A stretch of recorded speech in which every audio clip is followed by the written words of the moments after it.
Hello and welcome to my channel. This is Kathy's Corners, and this is chapter 1. We're starting over again with a new chapter, a brand new chapter of 10. And this one's going to be called Believing in Miracles.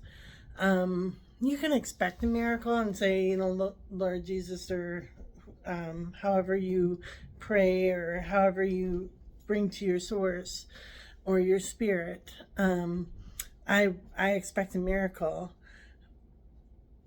But do you believe in that miracle? Do you believe that that miracle is going to come to you? Do you believe in your heart of hearts that you are destined for greatness, that you are destined for beauty, for completeness and real, authentic love? And so that's why I named it Believing in Miracles. And so that's where I'm going to go with the group this week, or this series of weeks for the next 10 weeks. And so this group that I'm doing is called Kathy's Corners, and it's about describing a problem that you're having. And then step 2 is identifying your feelings, how it makes you feel physically, emotionally, spiritually, financially, career-wise, like how does that make you feel? And then step 3 is the broken rosary. When I'll explain it again, I explain it every week. The rosary that I received from Cardinal Dolan when he was an archbishop, it was so magical for me, and I kept it with me everywhere. And then I put it in my pocket, and I put it through the laundry, and it broke into pieces in the dryer. And I was just crushed, devastated, and felt like it was such a failure. And I went into a tailspin of psychotic breaks. And in an 18-month period, I hurt my children in Lake Michigan at a time in my life where I was like, the world will come to an end unless you do this. And I had kind of seen in my breaks the apocalypse and everything, and I didn't want that for the world, so I felt like I had to do this or the world would come to an end. And it was an awful experience for everybody involved, and it ruined my life. It broke me. I was broken. And then in 2020, I had some EMDR where I was kind of resurfacing these traumas, and wound up having 3 more breaks, psychotic breaks, seriously severe psychotic breaks.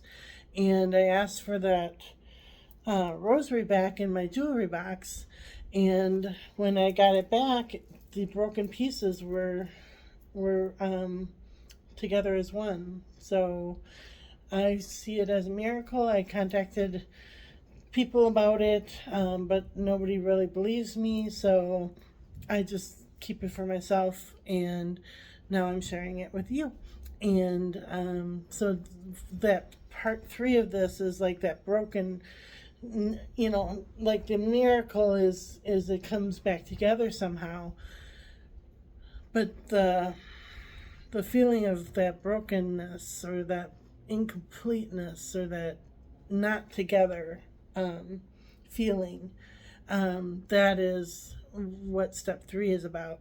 Step 4 is the Healing Waters card and the Healing Spirits Oracle cards.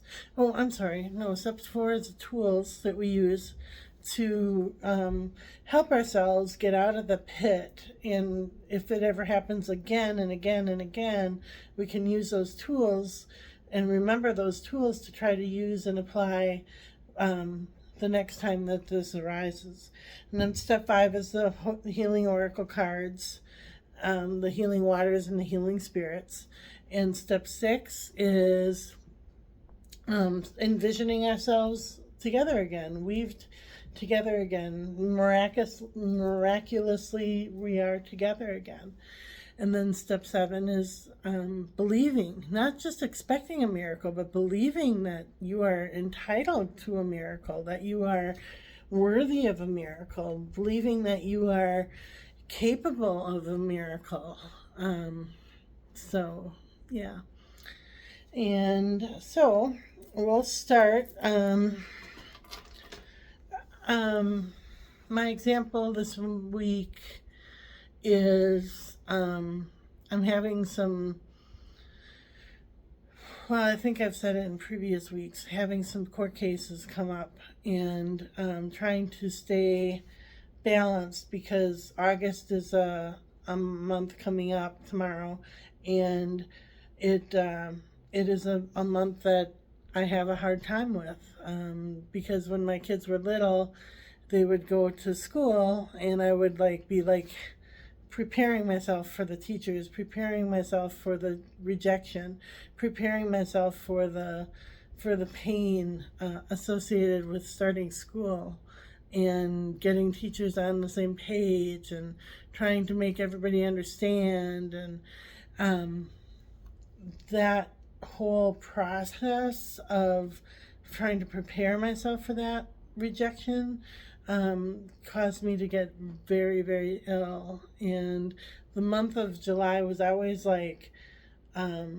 pressure, pressure, pressure, pressure, more on your shoulders, more on your shoulders.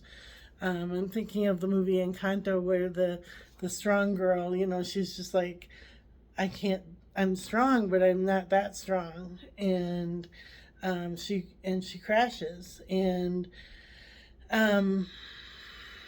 yeah, so I'm just kind of thinking of that strong girl. You can be strong, but eventually it's going to take over, unless you just free yourself and let go. That's what I'm trying to do to prepare myself for these lawsuits and divorces and cases that are coming up. So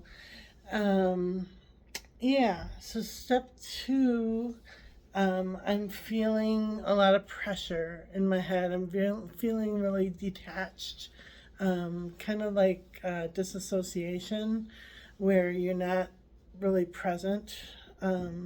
You're kind of not living in the past, but you're here, but you're not here. So I do a job that you get up in the morning, middle of the night, and work in the middle of the night, and then come home and sleep during the day. So it seems like either I'm sleeping, or I'm eating, or I'm doing these videos, or watching something quick on TV, but I'm not really living my life right now. And so it feels like I'm just kind of going through the motions, not enjoying life the way that I feel like I should be enjoying my life. And so I feel a lot of chest tightness, stomach pressure. I feel a lot of tension in my head area, my forehead area. I feel a lot of just like I said, going through the motions, but not really present. So that's kind of how I've been feeling. And then step 4 is the tools that I can use. Same tools I use every other week, the buckets. Do your part, let it go. Do your part, let it go. Do your part, let it go. And then the plan is take care of myself, do your part, and let it go. So I have to take care of myself first, fill up my own cup first. So I gotta always make sure that big cup is full before we go to the medium-sized cup. And then we gotta go to the little cup of let it go. So always trying to make sure that big cup is full. Your cup is full. So other tools, passing lane. If you're in that passing lane, you have cars coming towards you. So you got to use your blinkers, or you use your tools as a blinker to get into the regular lane, or the flow lane, the one where everybody's going the same speed and we're all kind of, you're going with the flow. So good getting in that lane. And other tools, the volleyballs can come at you fast and hard, but you're ready. You're always ready. You're always prepared. You're always ready for that next ball come. And lifeguarding, pushing off things that are holding you down, holding you back, holding you, pulling you down. And trying to think, baseball games, we were talking about that for tools a lot with catchers and pitchers. You have your good with your bad. You have your right and wrongs. You have your good days and your bad days. And you just chalk it up to, sometimes you win and sometimes you lose, but either way, you praise the Lord and you praise your source, your spirit, your whatever essence is within you. That's carrying you through this life. You praise it. Praise it. And so those are the tools. These are the healing spirit cards.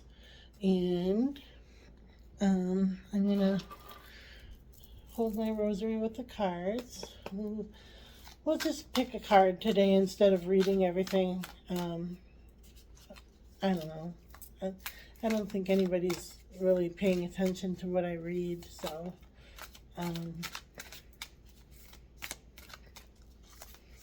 we'll see. We'll see how I feel. All right. So this is the card, and you have the power to make yourself better. I don't think we need to read that one. I think that one's pretty self-explanatory. You have the power to make yourself better. And that's exactly what I plan to do. Make myself better. And these are the healing water cards. And this one I'll probably read because I get a lot out of the healing water cards. All right. This one kind of jumped. And it says deep sea diving. Way of the mystic, learn through experiencing and depth. So swimming down to the depths of the deep sea. And whoops. Okay. The mystic wants to have a direct experience with the sacred. The sacred is everywhere and within everything, so every moment is an invitation to deepen the connection within. The mystic learns through merging with life, through experiencing things firsthand, through learning about what's known and then deep diving into what's unknown for the chance of a direct, intimate experience. Mystics are the sacred explorers of this world, both inner and outer, both open-hearted and minded. They are willing to journey into the uncharted waters in order to truly live. If you receive this card, it is likely that you're being called to learn through direct experience, to dive in and explore things for yourself, like the Sumerian goddess Inanna, journeying through the underworld to return completely transformed to the way of the mystic is not for the faint-hearted, but it is a way to truly live. Most learn through reading books and following processes. The way of the mystic is much deeper, more experimental and feminine. It requires faith and courage. It demands that you disregard external maps and be led from within. And every step of the way may not be clearly marked. The way ahead always emerges, and transformation cannot be replicated. Perhaps you're in an uncharted place in your life, or being called to embrace uncertainty. You're being called to the depths, and you will return transformed. And I like that. Love that. We're going down deep. We're going to the deep end of the pool. I think I said that in my other channel. When I was a lifeguard, I had to have all my clothes on and a sweatshirt on and a jacket on and dive deep down into the waters with your shoes on and your socks on and everything, and jeans on, and pick up a weight at the bottom of the pool. And diving deep to, you don't think you can do it. It's too hard to do, but you just do it. And you find your way by diving deep. All right, so step 6 is expecting a miracle, believing that you deserve a miracle, and believing that magical miracle is coming towards you and coming within you, and weaving those beads together as one with my life. And it's going to be a beautiful, beautiful, powerful rosary once it's complete. Who did it? We don't know. We won't find out until later on, I guess. So, and then the 7th step is expect a miracle, which is believing that you deserve and are deserving of a miracle. And then the last thing that I like to do is read from The Game of Life and How to Play It by Florence Scovel Shinn. And I'm just going to grab just a random page. This is from the chapter of the Law of Karma and the Law of Forgiveness. And it says, if a man ignores these leadings and spend or to give, the same amount of money will go in an uninteresting or unhappy way. For example, a woman told me on Thanksgiving Day she informed her family she would not be able to afford Thanksgiving dinner. She had the money, but decided to save it. A few days later, someone entered her room and took from the bureau drawer the exact amount the dinner would have cost. The law always stands back of the man who spends fearlessly with wisdom. For example, one of my students went shopping with her little nephew. The child clamored for a toy, which she told him she could not afford to buy. She suddenly realized that she was seeking lack and not recognizing God as her supply. So she bought the toy, and on the way home picked up in the street the exact amount of money she had paid for it. Man's supply is inexhaustible and unfailing when fully trusted, but faith and trust must precede the demonstration. According to your faith, be it unto you. Faith is the substance of things hoped for, the evidence of things not seen. For faith holds vision steady, and the adverse pictures are dissolved and dissipated.